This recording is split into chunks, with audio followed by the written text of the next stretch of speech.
Hello everyone, it is I, the Obsessive Gamer.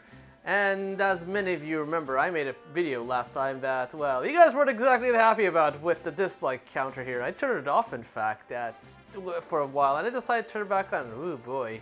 But I take that back, because GameFreak is indeed a fuckhead.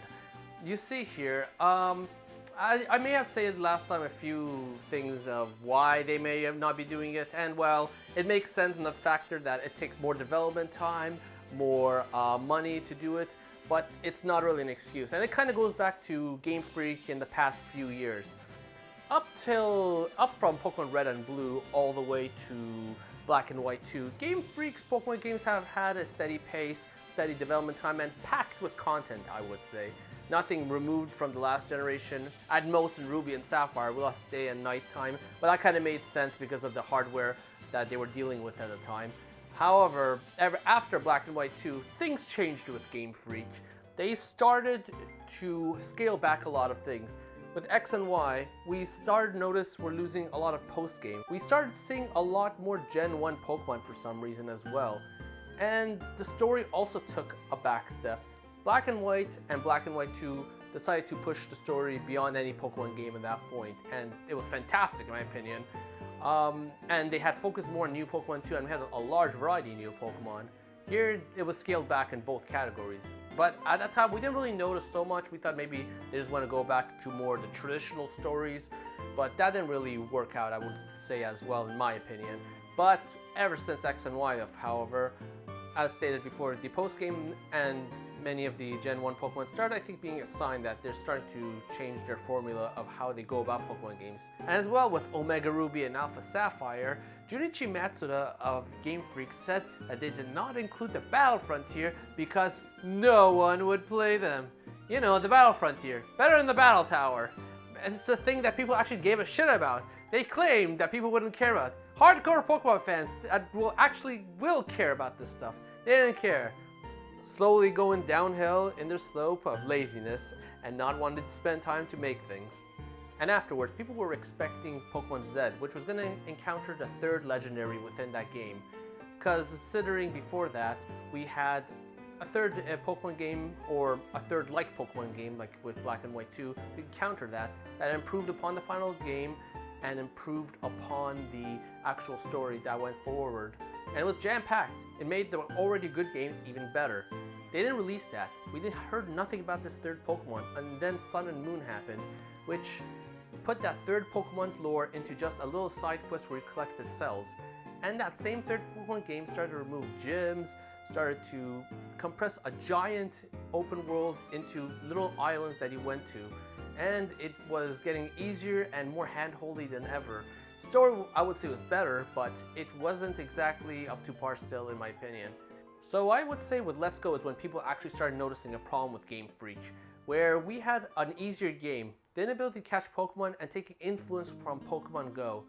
Pokemon Go was a good game everyone liked on the go, but it was, again, a mobile game. For a mainline Pokemon game, and it felt like a mainline to a lot of people, considering it was literally Gen 1 remakes. It really started a lot of controversy here, and that's the problem here, though. GameFreak looked like they were going in a different direction from what fans actually wanted. And so now we're at Sword and Shield, where GameFreak is going in a completely alternate direction. You see, and one other point, by the way, before we move forward, that I forgot to mention, we had event legendaries for a long time. Event legendaries were at one point within the game. You got them from Nintendo in some form, and then you activated it to go to the special island to further explore the lore and be able to encounter that Pokemon. Again, since X and Y, we were unable to do that. We just got the legendary from some guy, no explanation what it was, why we got it. The only thing we could get out of it was by going into the Pokedex and going from there. And so today with Sword and Shield, we now are not able to get every Pokemon that was there. In fact, they're cutting an excessive amount, as they said. That is something I didn't know, actually. I thought maybe 100 at most would be cut out, but who knows, maybe 400 are going to be cut out now, for all we know. As well as Mega Evolution, and the Z moves are also going to be removed. Even if it doesn't really care about 400 Pokemon being removed, Mega Evolutions and Z moves are a problem to be removed. These are gameplay mechanics you're actually removing. Pokemon, as it moved forward, introduced gameplay mechanics like the natures, introduced the special and physical attack split, introduced equipable items, introduced new types as well. Dark, Steel, Fairy, and that's the thing, all these stayed and moved forward, and it just built up that old system for Red and Blue to now, and it was great. We then got Mega Evolution, which took it a step forward, and Z moves, which made it into a super attack, which a lot of JRPGs have, and that was great. But now we are at this point where they're removing two of those concepts there. And I really like Mega Evolutions too in this case. They took old Pokemon that were even obsolete, like who used Kangaskhan really? But Mega Kangaskhan was great. Everyone started using actually Kangaskhan's in their team again as some boss Pokemon. And yes, it was kind of cheap, but even so, you could refine Mega Kangaskhan a little bit forward rather than removing every Mega Evolution. I doubt that's actually why GameFreak is removing Mega Evolutions. But the biggest one everyone's obviously concerned about is the fact that there is a lot of Pokemon being cut out. Favorites and everything. And the biggest problem is that every one of these Pokemon already has a 3D model made. Much of them already appearing in Pokemon Go, and the 151 already being in Let's Go. And this is where the problem is. Why can't they just port these to these games? The animations are made. The battle animations are made too. Even walking animations for almost all of them exist. So they can even follow you if they really wanted to make that a thing. But that's not happening apparently. I understand that they need to upgrade the graphics for some of them, considering it's coming from the 3DS to the Switch. Even it wouldn't be too much work considering there's still a rather cartoony based look to them. And changing shaders isn't really a big thing either, going from a realistic shader to a cell shaded shader as well. It's just a flick of a switch actually. It just requires hardware power actually to run cell shading, in case some of you didn't know. But this is the thing. It's a JRPG. JRPGs usually have a development time of, nowadays, 3 to 5 years on an average basis, especially big ones like these. So a game like Final Fantasy VII Remake, that game has had a 5-year development time minimum, and that's not including that it's taking a lot of old resources from the old game, including the story, the characters, etc. to make that. That, for example, is a big one there. The Xenoblade games took many years on their own to make. This game, at most 2 years of development time right now, and that's assuming GameFreak didn't start development only a few months before it was first announced. Then that's the thing, GameFreak is literally just cutting corners and spending less money just because of the fact that they know Pokemon games will sell, unfortunately. A lot of people would have wanted a game like this to be like Breath of the Wild, a massive open world, pushing everything of the Zelda convention to its absolute limit. You know that they've spent a lot of time and resources to make that, and they did spend a lot of time. Delay after delay, but we got a fantastic game. Here we know it can be pushed further, and we can tell the wild area is like your one open zone to actually catch Pokemon. Yes, there's little routes with grass here and there, but that's literally your open zone. Think about it, this is based on England. It should be a massive open world where you can go up to one end and to another. It should have been the open world Pokemon game on the scale of Breath of the Wild.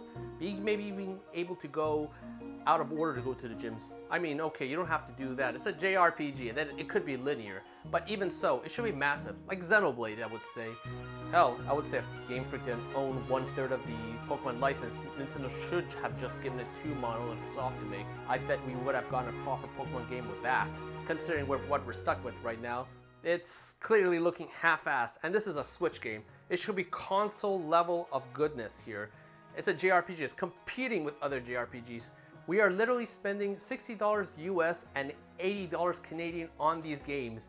Where do you expect at least for it to compete with the Tales of series, Xenoblade, Final Fantasy, so many other JRPGs? Hell, use that money and get Persona 5. You will get a ridiculous amount of goodness out of it, and that game is linear as hell, but it has so much going for it. Hell, the Digimon games, those actually are series that they're being compared to heavily nowadays, in the fact that each Digimon has its own unique animation, like Pokemon, which takes a lot of shortcuts. Digimon actually follow you. The stories actually have real depth. Hell, it's starting to grow as actually a competitive series in my opinion, and Game Freak has no excuse other than the fact that the game will sell no matter what, and that's the unfortunate part. No one is going to truly boycott it, and I've been hearing boycotts, and it'll still probably sell really well, unfortunately, and it won't. And GameFreak will be like, well, it sells. We'll keep going this direction. We'll half-ass it more and more each time. And no, it's not gonna happen. Yes, my opinion is very contradictory compared to last time's, but realistically, I sat down and thought about it, and it's because I was really hoping Pokemon Sword and Shield could bring back that feeling I had last with Pokemon Black and White 2. Unfortunately, it doesn't look like we're getting that here. Realistically, we need to let Game Freak know in some ways that we won't stand for this. I would say the best idea is to not go for this, threaten not to buy it, maybe let Nintendo themselves, not Game Freak, Nintendo themselves know about our displease. Maybe they can push for a delay of some sort. Because this game at least I think needs 1 or 2 years more of development to truly push the envelope on Pokemon.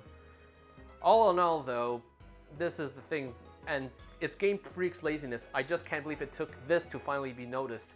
Considering I think starting with at least Sun and Moon, people should have started really complaining about this. But unfortunately, that's not the case. Yes, I get that's maybe 1,000 Pokemon you gotta get ready for this game. Yes, I understand you gotta upgrade the graphics for those. Yes, I understand you gotta tweak it to work on the Switch. But again, this is a AAA JRPG, and it's one of the biggest franchises in the world. And it might even outpace Mario at one point. Hell, it's number 2 to Mario now in terms of how much money it makes in this industry. So as such, there's no excuse. They could have afforded it. They could have had the time for it, but they didn't. Because Game Freak is, in my opinion, still one of the worst developers in Japan as is right now.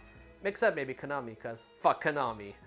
But altogether, everyone, I'll be back with more updates as we go forward with Pokemon Sword and Shield, and with more news as well, and more opinions about this game as well. So everyone, thank you for watching.